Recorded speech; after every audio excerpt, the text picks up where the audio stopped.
The vaulted chamber deep within the inquisitorial fortress hummed with the barely perceptible thrum of psi dampeners. Two figures sat across from each other at an obsidian table, one leaning forward with barely contained intensity, the other maintaining the rigid composure of someone who had heard this argument before and dismissed it. Inquisitor Hadrian Vyce tapped the data slate before him, his weathered face illuminated by its pale glow. "Tell me, Meridia, have you ever truly considered what would happen if a black ship's null field were overwhelmed?" Inquisitor Meridia Kross raised an eyebrow, her augmetic eye whirring as it focused on her colleague. Her jaw tightened almost imperceptibly. "The Sisters of Silence have maintained the black ships for 10,000 years, Hadrian. Your theoretical catastrophe has never materialized." Vyce leaned back, studying her carefully. "You know, your father had a different perspective. Inquisitor Valen Kross was far more willing to entertain uncomfortable possibilities. Before he was declared Excommunicate Traitoris for his investigations into the Dark King Heresy, of course." The air between them grew colder. Meridia's augmetic eye clicked as it refocused, a mechanical tell of her rising anger. "My father," she said, her voice dangerously quiet, "was condemned because his theories led him down the path of heresy. He became so obsessed with theoretical vulnerabilities in the Imperium's infrastructure that he began to advocate for their exploitation as proof of concept. He wanted to sabotage a black ship to prove his hypothesis. That is why he was branded traitor, not because his questions were uncomfortable, but because he crossed the line from inquiry into sedition." "Or," Vyce said quietly, "he was silenced because the Inquisition couldn't afford for anyone to discover how fragile our hold on the Imperium truly is. That's dangerously close to the same heresy that damned him, Hadrian." Meridia's voice was ice. "And if you're about to invoke the Dark King Heresy again—" "The Dark King is not heresy," Vyce interrupted. "It's canonical fact. During the final moments of the Siege of Terra, the Emperor became the Dark King, briefly transforming into an entity that would have dwarfed the four powers of chaos combined. He drew upon the warp on an unprecedented scale, forming a lightning-sheathed sphere of obsidian, so powerful it unintentionally killed the custodians around him. Olanius Person himself convinced the Emperor to relinquish that power." "Ancient history," Meridia said dismissively. "The Emperor shed that mantle 10 millennia ago." "Did he?" Vyce's eyes gleamed with intensity. "Or did he merely delay it? Time means nothing in the warp, Meridia. The Dark King's realm already exists there. Demons of the Dark King have been documented, waiting for their god to fully manifest. And what feeds the Emperor now? Thousands of psychers daily. 10,000 years of psychic sacrifice. 10,000 years of humanity worshipping him as a god despite his wishes. The very process that nearly birthed the Dark King continues unabated on the Golden Throne." Meridia stood abruptly, her chair scraping against stone. "My father made these same arguments. He claimed the Emperor was transforming on the throne, that the sacrifice of psychers was accelerating some cosmic catastrophe rather than preventing one. And where did it lead him? To planning sabotage, to betrayal, to a death warrant signed by 3 Lord Inquisitors. And yet here you are," Vyce said softly, "having the same conversation with me." She looked away, her augmetic eye tracking across the chamber's shadows. When she spoke again, her voice carried the weight of old grief. "I watched them execute him, Hadrian, on the orders of the Ordo Malleus, witnessed by the Grey Knights themselves. They burned his research, deleted his records, excised his name from the inquisitorial archives. I was 16, and do you know what his last words were?" Vyce shook his head. "Tell them I was right." That's what he said as they lit the pyre. Not a prayer to the Emperor, not a recantation, just that. She turned back to face him, and for the first time, Vyce saw the pain behind her augmetic's cold lens. "So forgive me if I'm not eager to follow in his footsteps." "I'm not asking you to," Vyce said. "I'm asking you to think, to apply the same ruthless logic that makes us effective Inquisitors to the systems we take for granted." He activated his data slate again, pulling up a schematic. "Let us reason through this together, step by logical step. First, do you agree that a typical black ship carries approximately 1 to 200 Sisters of Silence aboard?" Meridia reluctantly sat back down. Give or take, though you're underselling the presence of lesser blanks and untouchables who serve alongside them. Fair enough. Now, these vessels accumulate thousands of psychers, tens of thousands sometimes, all of them utterly terrified, knowing they're being transported to Terra for one purpose only. Vyce's fingers drummed against the slate. Do you dispute this? I do not. The black ships serve as the psychic tithe. This is known. Then consider this. Vyce leaned forward, his eyes intense. Tens of thousands of psychers in absolute terror constitute nothing less than a psychic bomb waiting to detonate. Would you disagree with this assessment? Kross shifted slightly, her expression hardening. Hadrian, you're attempting to apply conventional logic to something that defies conventional understanding. The very presence of the sisters... Answer the question, please, Vyce interrupted. Tens of thousands of terrified psychers. Is that not a catastrophic psychic threat? In theory, yes, but... And despite Geller fields, all aboard a vessel feel the warp during translation, do they not? The very act of entering warp travel would likely ignite this bomb through sheer psychic resonance with the Imperium. Kross's jaw tightened. You're building a tower of assumptions, each more precarious than the last.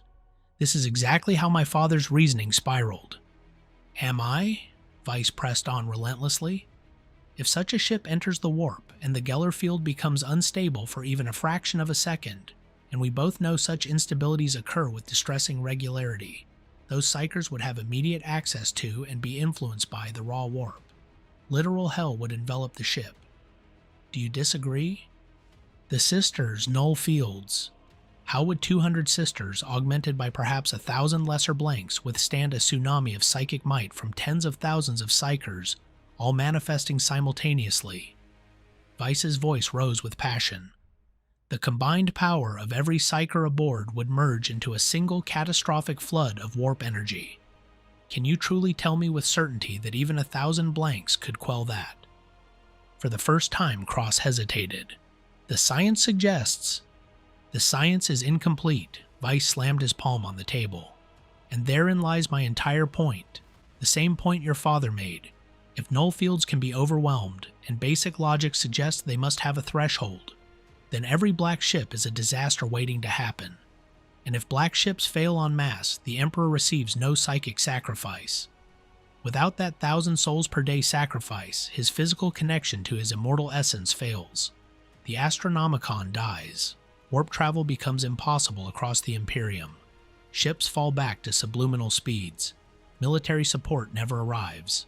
Supplies never reach their destinations. Defense fleets sit stranded light years from the invasions they were meant to counter. Entire worlds succumb to extinction. He sat back, his voice dropping to something almost like despair. There are only two logical conclusions, Meridia. Either null fields can be overwhelmed, in which case the Imperium should have collapsed millennia ago, or null fields cannot be overwhelmed under any circumstances, in which case the science needs to explicitly state this absolute nature. There is no middle ground. Causality demands one or the other. And my father chose to test which one was true, Meridia said quietly. He couldn't accept uncertainty, couldn't accept that some questions might not have answers that could be proven through experimentation. So he decided to create the catastrophe to see if his hypothesis was correct. The silence stretched between them like a physical thing. Finally, she spoke again, her voice measured and cold. You speak of logic, Hadrian, of rationality and common sense, but you're trying to reason a universe with non-Euclidean physical laws using conventional causality. You're creating hypothetical events, black ships being destroyed leading to the collapse of the Astronomicon, that have never actually occurred in 10,000 years of recorded imperial history. Just because something hasn't happened doesn't mean it couldn't. You fundamentally misunderstand the nature of the black ships, Kross continued, her voice taking on the tone of someone explaining a simple truth to a persistent child. They are not merely vessels carrying sisters and psychers. They are consecrated craft, operated by the silent sisterhood themselves, aided by hundreds of lesser nulls and blanks. The entire ship is a null field. The architecture itself is designed to dampen psychic resonance. The very hulls are inscribed with hexagrammic wards. You're treating it as a simple numbers game. 200 sisters versus tens of thousands of psychers, when the reality is far more complex. Complexity doesn't negate mathematics, Vyce shot back. If we're being accurate, black ships often carry dozens of thousands of psychers. What could even 1,000 sisters and lesser blanks do against that magnitude of terror-driven psychic manifestation? It's literally a paper house trying to withstand a warp tsunami. Kross stood again, pacing to the chamber's small window overlooking the hive sprawl of Terra. Your logic is sound, Hadrian. I won't insult you by claiming otherwise. If we were to construct the Imperium from first principles, applying what we understand about psychic phenomena, your concerns would be absolutely valid. My father's concerns would have been valid, but we're not constructing it. We're describing what already exists, and what exists has functioned for 10 millennia. That's not an answer, that's an appeal to tradition, Vyce countered. The fact that something has worked doesn't explain how it works or prove it cannot fail. No, Kross turned to face him, but it does suggest you're missing something fundamental in your analysis. Perhaps the null field generated by the sisters and blanks isn't a quantitative barrier to be overwhelmed by sufficient psychic force. Perhaps it's qualitative, an absolute negation that doesn't diminish or fail regardless of the opposing power. Perhaps it functions like the Emperor's own anathemic nature, not a shield that can be broken, but a fundamental incompatibility with the warp itself. Perhaps, Vyce said bitterly, but perhaps is not knowledge, it's speculation. And the fact that we must speculate about something so fundamental to the Imperium's survival concerns me deeply. It concerned your father deeply, and it got him killed. Kross returned to her seat, folding her hands before her. Let me pose a counter question. If your logic is so unassailable, why hasn't it happened? In 10,000 years across millions of transits, we would expect to see at least one catastrophic failure of the type you describe. Yet the black ships continue their runs. The Emperor continues to receive his due. The Astronomicon continues to burn. Reality contradicts your hypothesis. Or, Vyce said quietly, the survivors of any such catastrophe are unable to report what happened. Or the incidents are classified beyond even our clearance. As my investigation into your father's case revealed multiple redactions I lacked authority to access. Or they do happen, and the Imperium simply replaces the lost ships and continues onward, never acknowledging the vulnerability. Absence of evidence is not evidence of absence. Now you're descending into conspiracy, Kross said, but there was less conviction in her voice. I'm extrapolating from incomplete information, which is exactly what an Inquisitor should do. Vyce leaned forward again. And speaking of the Dark King Heresy, your father wasn't wrong about that at least. The Emperor did briefly become the Dark King. The Terminus Decree explicitly states that the Emperor can never be allowed to leave the Golden Throne, either return to life, reborn in another's body, or ascend as some kind of warp entity. The Grey Knights themselves are tasked with preventing his apotheosis into godhood. Meridia's augmetic eye clicked rapidly, processing, calculating. The Terminus Decree. My father spoke of that before his arrest. He believed it was proof that the High Lords knew the Emperor was transforming on the throne. And they condemned him for saying so, Vyce said. Just as they'll condemn me if I pursue this line too far. Just as they may yet condemn you for simply listening to me. She was quiet for a long moment. When she spoke, her voice was softer, almost sympathetic. You're not wrong to ask these questions, Hadrian. An Inquisitor who accepts everything at face value is no Inquisitor at all. My father taught me that before everything.